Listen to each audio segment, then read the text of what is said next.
Manos, como ven que un restaurante en Cancún se encuentra sumergido en el medio de la controversia a raíz de que un creador de contenido expusiera cómo este negocio tiene la mala costumbre de cobrar propina de manera obligatoria en la cuenta fingiendo ser impuestos. Este video tiene fines de entretenimiento, son mis opiniones y no hechos. Por favor, no le manden hate a ninguna de las personas de las que vamos a hablar. Ay, no, manas, y este tipo de historias siempre desatan una conversación muy apasionada en los comentarios, particularmente porque yo tengo una opinión muy firme con respecto a las propinas, y es que yo voy a defender a capa y espada por el resto de mi vida el hecho de que no debemos dejar que México se convierta en un Estados Unidos 2.0, en el sentido de que por allá, por hacerte las uñas, por ponerte pestañas, por cortarte el cabello, por prepararte un café, ya se espera que estés dejando propina, y no propina ni siquiera del 10%, 15%, sino del 20% para arriba. A mí se me hace extremadamente problemático tomar una actitud defensiva en contra de los consumidores cuando estos se niegan a dejar lo que debería de ser un aporte opcional, en lugar de que se voltee a ver a los verdaderos responsables de todas estas injusticias, que son los dueños de negocios. Hagan de cuenta entonces que toda esta historia involucra a un creador de contenido, como les mencionaba, de nombre James. James sube sus videos y sus fotografías a Facebook, Instagram y YouTube, me parece, y su contenido prácticamente va de visitar diferentes puntos de interés turístico aquí en México, dentro de los cuales se encuentran algunos restaurantes, y de vez en cuando realiza reseñas de estos espacios. Hace unos días entonces,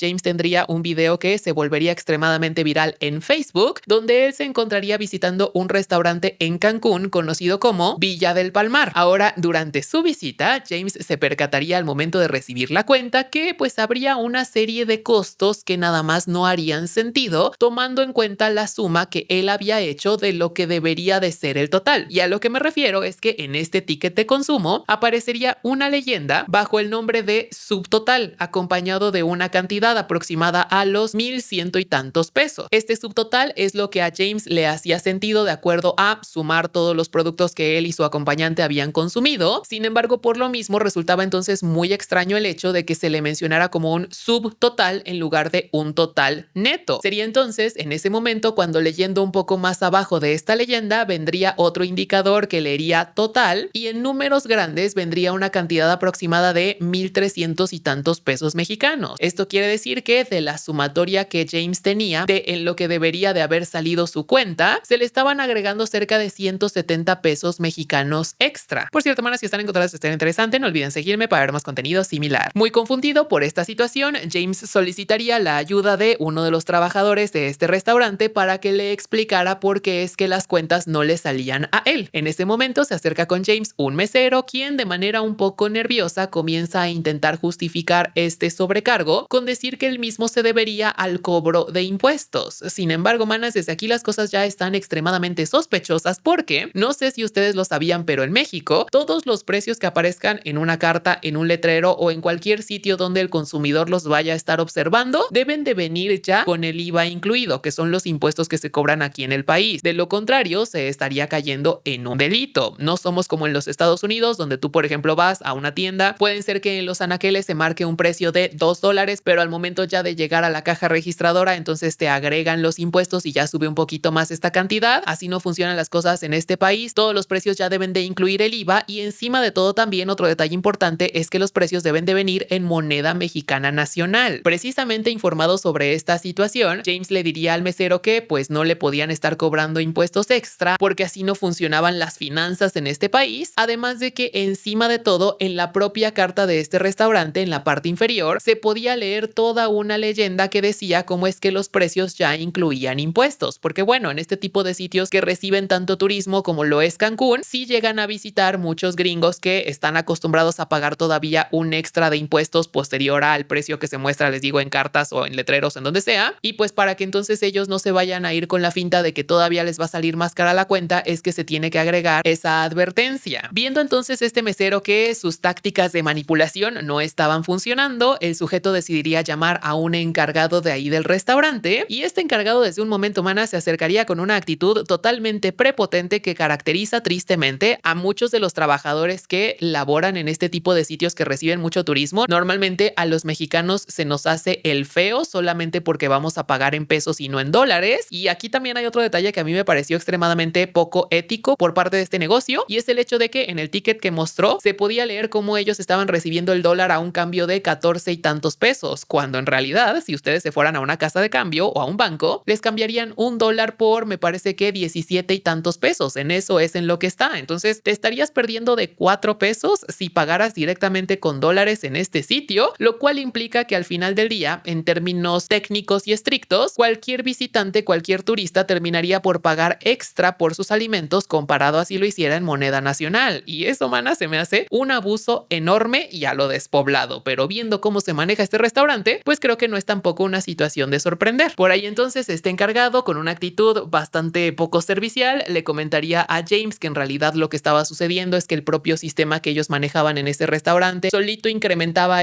según impuestos sobre los alimentos. Sin embargo, de nuevo, James le explicaba a este muchacho que en México no se cobran impuestos extra al momento de recibir la cuenta. Y pues viendo que ya de plano no podía hacer uso también de estas técnicas de manipulación, el encargado comenzaría a tener cada vez una actitud más y más irritada, hasta de plano llegar a ignorar por completo lo que James le estaba diciendo para repetir en múltiples ocasiones: no se preocupe, señor, le vamos a remover este cargo, no se preocupe y no se preocupe. Ahora, lo verdaderamente problemático de todo este incidente es que al momento en el que James revisaría el ticket a detalle, él se daría cuenta que este importe de 170 y tantos pesos no sería producto del cobro de unos impuestos imaginarios, sino que más bien vendría con la leyenda incluida de gratuity, que en inglés es lo que se le conoce como propina. Y hay una diferencia entre lo que gratuity significa y entre lo que tipping significa. Normalmente tipping se utiliza para describir el aporte voluntario que hace una persona al momento de dar propina, mientras que la gratuity es un costo ya fijo que algunos restaurantes cobran, como si fuera cobro por uso de mesa, más o menos, y de ese no te puedes zafar. Sin embargo, en México no se utilizan ese tipo de prácticas. Y sí, a mí me parece sumamente alarmante el hecho de que este empleado haya confesado que es el sistema el que automáticamente en ese restaurante incluye el pago obligatorio de esta propina, cuando de nuevo esa práctica resulta totalmente ilegal en el país. Encima de todo, pues habrá muchas personas que seguramente no se darán cuenta de este desglose de precios y pues verán únicamente la cantidad que viene en una letra más grande en el ticket, que es el total que ellos manejan ya con esta propina obligatoria cubierta, y todavía hasta podrían ser capaces de dejar propina pensando que faltaría cubrir esa parte de la cuenta. Entonces sí se me hace muy problemático que hayan restaurantes operando de esta manera. Yo, que James, le pondría un atento recado por ahí a la Profeco para que les dieran una pequeña inspección, porque se los prometo, manas, que ese tipo de negocios se meterían en un problema tan grande que las multas a las que se enfrentarían si se involucrara la Profeco llegarían a ser en ocasiones hasta millonarias. Y por la forma en la que trataron a este muchacho, yo siento que es lo que de menos se merecerían. Ahora, como yo les platicaba en un comienzo, este tipo de historias inevitablemente siempre desatan una serie de debates muy acalorados en secciones de comentarios, y esta no sería la excepción. Había una serie de personas que, más bien, en lugar de estarle reclamando al restaurante por sus prácticas poco éticas, le estaban reclamando a James por no querer pagar esta propina obligatoria. Y manas, yo la verdad es que siento que ese tipo de reclamos son tan carentes de sentido que de verdad no puedo creer cómo hay personas que defienden la práctica de dar propina a capa y espada. Yo nunca voy a entender cómo es que los meseros también son los que le prefieren reclamar a los consumidores en lugar de a los dueños de los restaurantes para los que trabajan el hecho de que no les quieran dar propina bajo el argumento de: pues es que a mí me pagan 3 pesos y yo vivo de lo que tú me regalas. ¿En qué otra industria sucede ese tipo de comportamiento? En ninguna que ustedes se puedan imaginar. Nada más lleguen a pensar lo absurdo que resultaría que, por ejemplo, una enfermera que tiene también un trabajo extremadamente pesado llegara y te pidiera propina después de haberte atendido en un hospital. Que un doctor, después de haberte hecho algún tipo de intervención quirúrgica, te llegara a estirar la mano para que le dieras propina porque, bueno, le está muy cansado y no gana lo que le gustaría ganar. Que llegara de repente un constructor, un albañil, y que te dijera: ya te puse 3 ladrillos, me toca mi propina. O sea, ese tipo de trabajos son también exhaustivos físicamente, como quieren hacer ver que es el trabajo de llevar platos a la mesa, y no por eso se les da propina a estas personas. Entiendo que en esos casos la razón por la cual a lo mejor estos profesionales no piden propinas es porque se les da un salario entre comillas justo, pero si ese es el caso, entonces ¿de quién es la culpa aquí? Pues del patrón, que no le está dando salarios justos a sus empleados, a sus trabajadores. Yo puedo llegar a entender que el servicio al cliente es una industria extremadamente pesada emocionalmente hablando, porque claro que hay personas que llegan contigo y hasta al respeto te faltan solamente porque se sienten en una posición más arriba que tú, pero de todas maneras no me pueden llegar a decir que el estar moviendo platos de un lado a otro pudiera ser más complicado que el trabajo que tiene una enfermera. Y de nuevo, una enfermera no te está pidiendo propina. Yo siento que aquí lo único que solucionaría todos estos problemas sería sería que los meseros se organizaran para formar un sindicato, algún tipo de organización de protección de derecho a los trabajadores, para que ellos fueran los que le exigieran a sus patrones que les dieran salarios justos. Pero muchas veces también, manas, a pesar de que se quejan sobre cómo los salarios que les dan son una broma y sobre cómo básicamente los orillan y los obligan a subsistir de las propinas, de todas maneras estas personas saben perfecto que en ocasiones, dependiendo de cuántos comensales hayan visitado el restaurante para el que trabajan, el bar o lo que sea, hay días en los que estoy seguro que en un solo turno pueden sacar más de lo que sacaría un profesional que se encuentra trabajando detrás de un escritorio en una semana entera. Entonces tampoco yo me compro todo este cuento de pensar en los meseros como pobrecitos, se están aprovechando de ellos, cuando en ocasiones sí reciben una cantidad grande de dinero que un profesional no podría ver si trabajara un trabajo regular, donde tuviera un salario fijo. En gran parte siento que ese es uno de los problemas principales del por qué ellos mismos no se han querido organizar. De nuevo, entiendo que no sucede siempre, no es que siempre estén sacando 200,000 pesos de propina al día, eso lo comprendo, pero sí hay noches buenas y yo he escuchado también a estas personas incluso aceptar que a veces sí llegan a sacar hasta 40,000 pesos de propina en una sola noche, dependiendo del restaurante para el que trabajen, de la zona en la que esté ubicado este negocio. Y pues bueno, tomando en cuenta una posibilidad de ganar ese tipo de comisiones en un solo día, me parece que entonces no es de sorprender que tampoco se le quieran poner muy al tiro a los patrones exigiendo un salario fijo, porque al final les podría afectar la capacidad que ellos tienen de ganar dinero. Pero sí me resulta bien desagradable que a quienes se le vean mal sea a los consumidores en lugar de a los patrones que no hacen la labor correcta de pagar lo que les correspondría a sus trabajadores. Encima de todo, escuché por ahí a una persona decir, pues es que si alguien tiene para pagar una cuenta de 5,000 pesos, ¿cómo no va a tener para dejar un 10%, un 15% de propina? Pues bajo esa misma lógica, si el patrón, el dueño del restaurante, está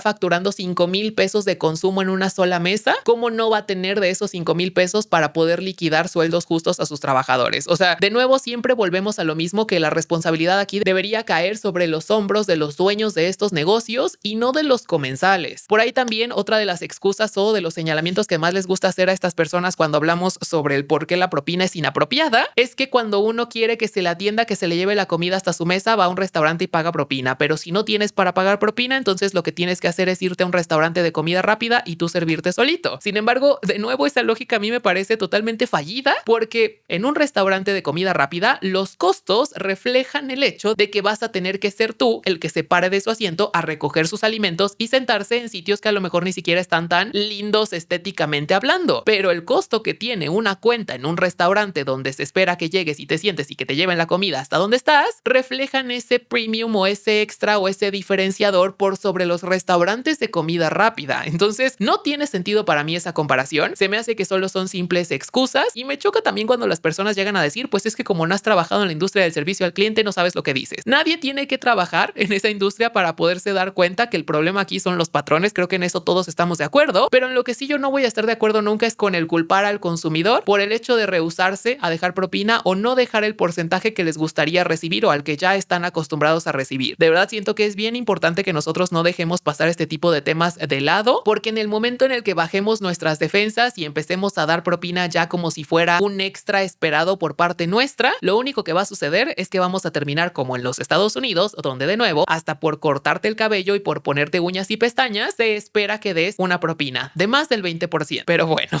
creo que ya aquí me desvié mucho en cuanto a mi opinión se refiere y dejamos la historia atrás, pero sí es un tema de nuevo que a mí me hace sentir muy apasionado, porque no estoy de acuerdo con el hecho de defender esta práctica del dar propina. Y pues bueno, a mí me gustaría saber de todas maneras ustedes qué es lo que opinan con respecto a toda esta situación. Las leo yo, cualquiera sea el caso, con atención en comentarios. Bueno, pues como ven que una emprendedora de nombre Daeli saldría a publicar en su TikTok un video quemando a un popular bazar en León tras que prácticamente la corrieran del evento, argumentando que sus herramientas ocupaban mucha electricidad y encima de todo tenía tantos clientes que le estaba estorbando la vista a otros puestos. Ay, no, manas, y miren, la verdad es que yo no soy emprendedor, yo no estoy muy versado en el mundo de los bazares, solamente los conozco por las historias de terror que les he compartido en este perfil, pero de acuerdo precisamente a la cobertura que yo le he dado a estos casos, mi primera impresión es el llegar a la conclusión de que estos bazares no parecen ser una muy buena idea para los dueños de negocios. O sea, siento que a lo mejor el retorno en inversión que te pudieran llegar a ofrecer no justifica los elevados costos que comúnmente tienen el comprar lugares para estos eventos. No sé si ustedes hayan tenido experiencias distintas. Honestamente, sí me encantaría escuchar de ustedes en este caso en particular para que me dijeran si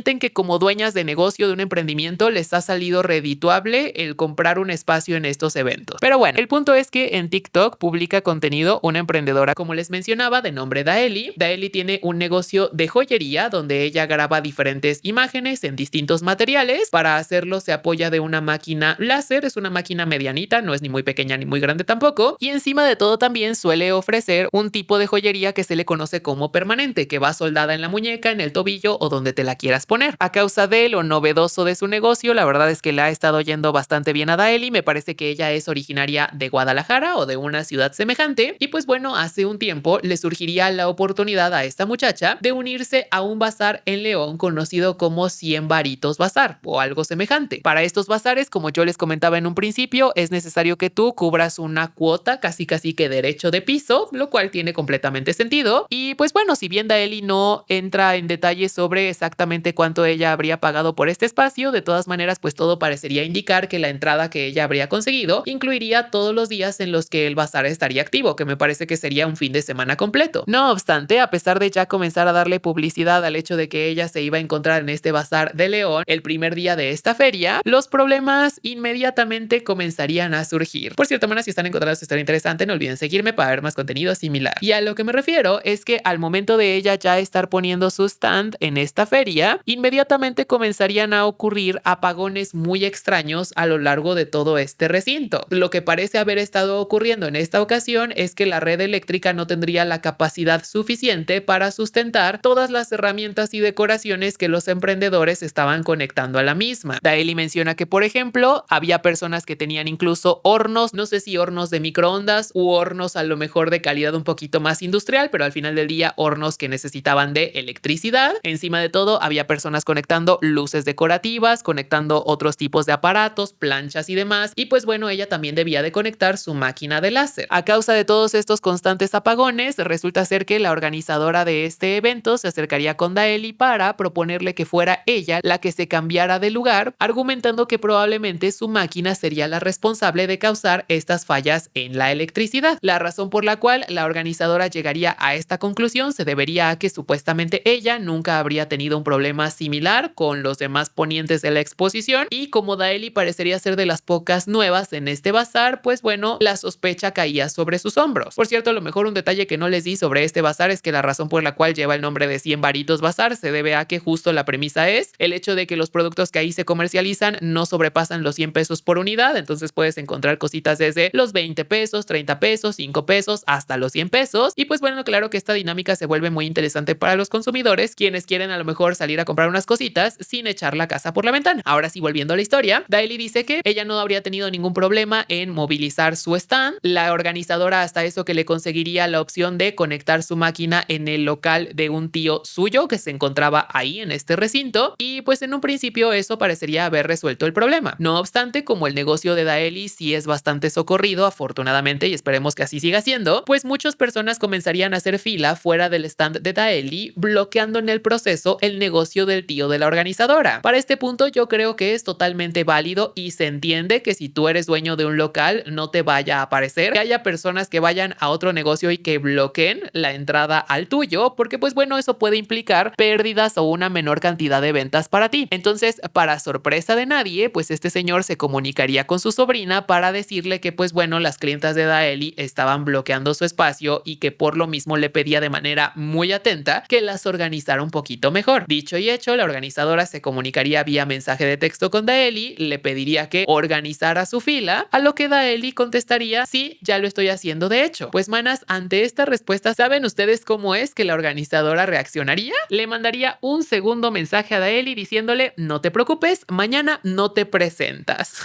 Ay, no, manas, y de verdad que el sol, el mar, la luna y las estrellas saben perfectamente bien el por qué a mí no me ponen en ese tipo de situaciones, porque ahí hubiéramos tenido un problemón esa mujer y yo. Y es que ¿cómo me va a venir a decir esta persona que a pesar de yo haber pagado mi boleto en su totalidad, que se supone me daba el derecho de estar cierta cantidad de días en un espacio determinado dentro de este bazar, que de buenas a primeras ya no puedo seguir asistiendo, solamente porque a lo mejor la persona fue incapaz de prever la cantidad de luz que se iba a consumir y por lo mismo, logísticamente hablando, no estuvo bien preparada? Encima de todo, como yo les comentaba, estos espacios suelen ser bastante caros. A muchos emprendedores, de menos que yo he escuchado escuchado, luego no les sale rentable estar en estos sitios. Y pues claro que yo sí me hubiera sentido extremadamente indignado, aparte también considerando el hecho de que Daeli mencionaba venir de otra ciudad diferente, entonces no solamente había tenido que invertir en la compra del boleto para el evento, sino que también había tenido que pagar su transporte, su hospedaje y demás. El movilizar mercancía igual no es sencillo, entonces yo sí no me hubiera quedado tan tranquilo con ese señalamiento. Sin embargo, afortunadamente Daeli parece ser una persona que piensa con una cabeza más fría que yo y simplemente le dijo a esta muchacha, ¿sabes qué? Está perfecto, mañana no vengo, que te vaya muy bien. No sin antes, evidentemente, quemarla en redes sociales, que yo creo totalmente se lo tiene merecido esta persona, porque bueno, yo puedo entender que a lo mejor como organizadora de bazares nunca te hubiera ocurrido algo semejante, donde por la cantidad de personas que estaban conectadas a la red de electricidad, la misma se haya sobrecargado y hayan estado ocurriendo apagones. Al final del día es cierto que muchos de estos negocios necesitan de la electricidad no solamente para mantener sus productos frescos quizá, sino hasta para llevar a cabo su servicio. Entonces sí pudiera resultar inconveniente que una sola persona estuviera causando este colapso en la red eléctrica. Sin embargo, como bien dice mi tía Marta de Baile,